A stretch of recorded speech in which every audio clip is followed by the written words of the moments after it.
Pandai. Cepet. Ya Bang, mengenai dupliknya gimana Bang? Mungkin bisa diceritakan lagi dari awal. Dupliknya itu luar biasa ya. Tadi tim di nyusunnya luar biasa ya. Yang pertama itu kaitan dengan tuntutan dan dakwaan pasal 351. Yang menurut kami itu yang tepat adalah pasal 352 ya, tentang penganiayaan ringan. Kenapa harus 352? Karena berdasarkan Visukat Repertum itu juga merujuk pasal itu. Ya, karena korban saudara Antoni itu kan bisa menjalankan aktivitas, bisa bekerja, ya bisa mencari kehadiran, bisa ngapa-ngapain lagi gitu ya. Jadi nggak ada masalah menurut kami ya. Yang kedua soal perdamaian, itu kan fakta juga ya waktu itu ya ada pembayaran kompensasi 150 juta ya. Jadi jangan ditantangi dan sebagainya, dan diakui juga di sidang juga. Jadi itu juga tentu kami minta ke majelis yang memeriksa perkara ini juga untuk mempertimbangkan itu ya sebagai salah satu alasan pemaaf sekiranya atau itu kan. Lalu nanti pasal 49 silakan nanti rekan saya Bung Denny nanti bisa jelaskan. Hal-hal lain saya kira sih luar biasa tadi ya.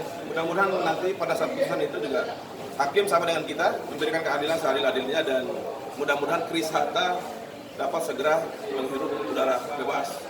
Kira seperti itulah. Optimis ya Bang? Pasal 49 tadi Bang? Ya. Baik, di mana ternyata replik kemarin jaksa penuntut umum mendalilkan pasal 48, itu kan berbeda. 48 itu tentang opermah, kondisi darurat. Seorang itu melakukan tindakan itu karena kondisi darurat. Sedangkan kita mendalilkan adalah pasal 49, kondisi di mana ada daya paksa. Dia itu terpaksa melakukan karena ada situasi. Fakta persidangan situasinya adalah di mana Rahel sebagai kekasihnya Kris Hatta ketika itu diganggu, digoda, dilecehkan, dipegang bagian depan pundaknya, sehingga ini membuat dia itu harus mengambil tindakan ketika itu, dan waktunya sangat cepat, kondisi gelap dan tidak kelihatan. Yang pasti dia mengetahui ada dua orang yang ketika itu, satu temannya Antoni yang diketahui namanya Sandi, yang satu lagi adalah Antoninya. Oleh karena dia melakukan gerakan refleks yang mengkeprek ke depan sehingga mengenai hidung. Nah, jaksa dalam repliknya menyatakan bahwa dalam contoh putusan ada gigi yang sampai patah, itu hanya diputus 4 bulan. Dia mendalilkan seperti itu. Makanya kita heran kenapa di kita 10 bulan dia minta. Padahal giginya nggak patah. Apa-apa tidak ada masalah persoalan, hanya keluar darah. Darah itu pun menurut hasil visum tidak menghalangi pekerjaan atau profesinya sehari-hari. Sehingga dengan ini kami yakin bahwa ada kekeliruan, di mana yang dimaksud adalah pasal 352 KUHP, bukan 351 seperti dalil jaksa penuntut umum. Oleh karena itu, berdasarkan putusan Mahkamah Agung yang pernah diputuskan dan hasil penelitian di Mahkamah Agung, bahwasanya hakim dibenarkan, hakim diperbolehkan untuk memutus sesuatu di luar dakwaan jaksa penuntut umum sepanjang dia adalah sama. Artinya kalau penganiayaan sama penganiayaan, dan yang dipilih adalah yang paling ringan. Oleh karenanya kami berkeyakinan insya Allah majelis yang mulia nanti memutuskan untuk menyatakan Kris bebas demi hukum. Itulah permohonan kita. Seperti itu dia. Mam, gimana Mam menyikapinya Mam?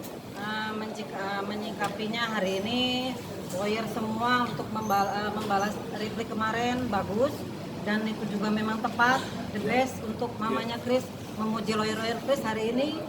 Dan kita juga dari pihak keluarga, dari pihak mamanya Kris untuk vonis dia tanggal 10. Semoga Kris punya keadilan di negeri ini, punya hakim bisa menilai dari awal sampai hari ini. Itu aja harapan dari mama. 10 Desember hari Selasa ya, Ma? Kenapa? 10 Desember hari Selasa. Nah, 10 Desember hari Selasa. Iya. Mei, jam berapa tuh, Ma? Punya nazar nggak Mei ketika Kris usai nanti ini? Dari Mami sendiri. Ya, dan hakimnya juga hari ini adalah hakimnya juga seorang wanita, dan semoga hakimnya paham dari buat mamanya Kris lah, harapan besar untuk besok tanggal 10 itu aja. Nazar dari Mami apa Mami? Nah, nazar dari maminya Kris bebas, kita syukuran, kita undang anak, udah itu aja, dan undang juga media, itu aja sih. Tapi Mami, kasus Bekasi perempuan, kasus Selatan perempuan. Gimana Mami? Akankah berpesan kepada Kris untuk ya maaf jangan lagi berkasus dengan hal perempuan gitu Ya, Mami? Kris keluar pasti mamanya akan ngasih warning untuk kedepannya, kamu keluar kuncinya sehat, berkarir, itu aja. Ya wanita boleh, tapi kamu juga harus berhati-hati, karena Kris adalah public figure, harus datang juga di tempat yang Ya yang sewajarnya itu aja sih. Mengenai perceraian nantinya, Mam, akankah itu terjadi, Mam, untuk menceraikan si HVK, Mam? Nanti kalau urusannya udah beres semuanya, karena memang Satu-satu. itu satu-satu. Karena itu kan sampai detik ini, sampai hari ini mereka adalah masih sah menjadi suami istri itu. Berarti masih berstatus istrinya Chris ya? Iya, masih sah. HVK sendiri ya? Iya. Nah, Secara hukum negara ya. iya, secara hukum negara, Bang. Lalu bagaimana, Bang, menyikapi hal ini, Bang? Sedangkan HVK sempat jalan dengan cowok lain gitu loh, Bang. Ya, untuk sementara Chris biar konsentrasi dulu di perkara ini. Nanti ketika Palu Majelis mengetok-tok menyatakan selesai masalah ini dan dinyatakan bebas demi hukum, maka barulah kami melakukan langkah-langkah. Pertama, terhadap hubungan dia suami istri selama ini yang tergantung, yang belum selesai.